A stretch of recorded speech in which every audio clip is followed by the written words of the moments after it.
নমস্কার সবাইকে। আমি মৌমিতা আর আপনারা দেখছেন লেটস কুক উইথ মৌমিতা। আজ আমি আপনাদের সাথে একদম পারফেক্টলি দোকানের মতন নরম স্পঞ্জি টুটি ফ্রুটির কেক বাড়িতেই কিভাবে বানিয়ে নেবেন সেই রেসিপিই শেয়ার করব। তো চলুন তাহলে এই কেকের রেসিপিটা দেখে নেওয়া যাক।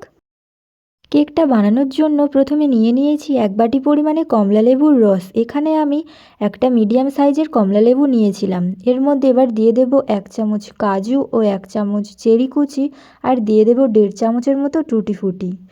সমস্তটাকে এবার কিছুক্ষণের জন্য কমলালেবুর রসের মধ্যে ভিজিয়ে সাইডে রেখে দেব। আর সমস্ত উপকরণগুলোকে এই বাটি পরিমাণে নিয়ে নেব। তাই প্রথমেই এখানে একটা মিক্সার গ্রাইন্ডারের মধ্যে নিয়ে নিয়েছি ওই বাটির হাফ বাটি পরিমাণে চিনি। চিনিটাকে এবার গুঁড়িয়ে নেব। চিনিটাকে আমার সুন্দর করে গুঁড়ো করে নেওয়া হয়ে গিয়েছে। এরপর এর মধ্যে দিয়ে দেব একটা ডিম। আর আপনারা চাইলে ডিমের শুধুমাত্র সাদা পার্টটাও দিতে পারেন, তাতে করেও কিন্তু ভালো হয়। এরপর এই চিনি আর ডিমটাকে নিয়ে মিক্সারের মধ্যে একটা স্মুথ মিশ্রণ টাইপের বানিয়ে নেব। আর এই মিশ্রণটা বানাতে কিন্তু প্রায় 5 থেকে 7 মিনিট সময় লাগতে পারে।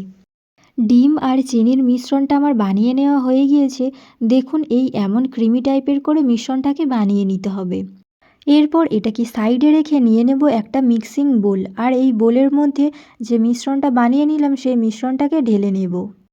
এবার এই মিশ্রণের মধ্যে অ্যাড করব যে বাটি পরিমাণে চিনিটা নিয়েছিলাম সেই বাটির 1/4 পরিমাণে সাদা তেল। এরপর সমস্তটাকে একটা হ্যান্ড বিটারের সাহায্যে সুন্দর করে মিশিয়ে নেব। আর একটা পারফেক্ট কেকের কিন্তু এই ব্যাটারটাই কিন্তু অনেকটাই মেন বিষয়। এই ব্যাটারটাকে যত সুন্দর করে বানানো হবে কেকটাও তত স্পঞ্জি ও সফট হবে। আর এটার টাইম বলতে আপনারা যত স্পিড এটাকে ফেটিয়ে নিতে পারবেন ততই তাড়াতাড়ি হবে। আমার ওই 5 থেকে 7 মিনিটের মতো সময় লেগেছিল। এরপর মিশ্রণটা যখন এমন গাঢ় হয়ে যাবে তখন এর মধ্যে অন্যান্য উপকরণগুলোকে অ্যাড করব। প্রথমে দিয়ে দেব ওই একই বাটির 1 বাটি পরিমাণে ময়দা। দিয়ে দেব সামান্য লবণ আর হাফ চা চামচ পরিমাণে বেকিং পাউডার আর তার অর্ধেক পরিমাণে বেকিং সোডা। সমস্ত উপকরণগুলোকে এবার চেলে নেব। আর কেকের জন্য কিন্তু অবশ্যই এই শুকনো উপকরণগুলোকে চেলে নিতে হবে। আর এরপর খুব ভালোভাবে ডিম ও চিনির ব্যাটারটার সাথে ময়দাটাকে মিশিয়ে নিতে হবে, যাতে করে কোনো ময়দার দলা যেন না থাকে। এর মধ্যে এবার অ্যাড করব কমলালেবুর রস আর যে টুটি ফ্রুটি, কাজু বাদাম ও চেরিটা ভিজিয়ে রেখেছিলাম সেই মিশ্রণটাকে। আর আবারও সুন্দর করে সমস্তটাকে মিশিয়ে নেব। আর হ্যাঁ, এই ব্যাটারের মধ্যে কিন্তু কোনো রকম ফ্লেভার অ্যাড করিনি। আর আপনারা চাইলে আপনাদের পছন্দ অনুযায়ী যে কোনো ড্রাই ফ্রুটস ব্যবহার করতে পারেন। আর মিশ্রণটাকে আমার মিশিয়ে নেওয়া হয়ে গিয়েছে। এই এমন থিকনেসের মিশ্রণটাকে রাখতে হবে।